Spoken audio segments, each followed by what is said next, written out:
Shalom, salam jumpa dengan saya Pastor Andreas Rustin dalam Renungan Harian Katolik.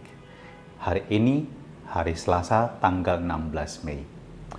Saya menemukan sebuah gambar yang sangat menarik di Instagram dan saya kemudian membayangkan jika saya berada pada posisi, Anda bisa melihat gambarnya saya tampilkan di layar. Saya berada pada posisi manusia yang begitu kecil di hadapan Allah yang begitu besar. Saya membayangkan sebagai seorang manusia yang punya banyak tantangan, saya punya banyak pergumulan, seperti juga Anda. Kita bayangkanlah, kita menempatkan diri kita pada posisi manusia ini yang berada di ujung jari Allah. Dan seringkali ketika kita mengalami problem, kita mengalami kesulitan, kepedihan, kekecewaan, keputusasaan, kita tenggelam dan merasa Tuhan berada di mana dalam kehidupan kita. Namun, kalau kita mencoba merenungkan jauh lebih dalam lagi, sesungguhnya kasih Allah tidak pernah meninggalkan kita. Kasih-Nya jauh lebih besar, lebih agung daripada yang dapat kita bayangkan. Kesetiaannya begitu agung dan tidak pernah meninggalkan kita. Iya, selalu berjalan bersama dengan kita. Dan saat kita berdoa, kita mohon pertolongannya.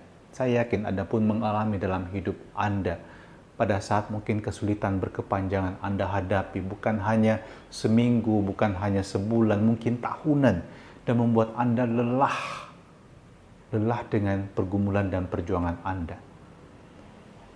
Ketika Anda berdoa, pada satu titik Anda juga menemukan di mana Tuhan menunjukkan jalan kepada Anda, bagaimana Anda akan mengalami pembebasan dari semua itu, bagaimana Anda mengalami pertolongan rahmat-Nya yang kemudian membuat Anda lega kembali, membuat Anda dipulihkan kembali. Saya yakin pengalaman itu Anda juga hidupi, Anda alami seperti juga Paulus dan Silas dalam Kisah Para Rasul. Mereka ditangkap di kota Filipi seperti yang kita juga baca kemarin.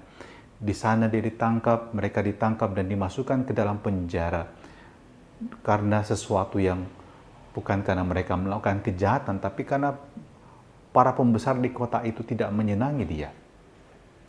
Dan kemudian apa yang terjadi? Paulus dan Silas berdoa dan melantunkan nyanyian pujian kepada Allah. Anda lihat Paulus dan Silas di dalam penjara, di dalam keterpurukan, di dalam situasi yang sulit, mereka berdoa dan memuji Allah, dan Allah menunjukkan jalan keluar kepada mereka. Allah membuat mujizat, membuat pintu-pintu penjara terbuka. Saya mau katakan pada Anda, Allah yang kita imani adalah Allah yang besar, dan Ia pun akan membebaskan kita dari penjara-penjara yang membelenggu kita. Berdoalah, mohonlah pertolongan Roh Kudus, kekuatan darinya, dan Anda pasti mendapatkan pertolongan pada waktunya dengan cara Allah.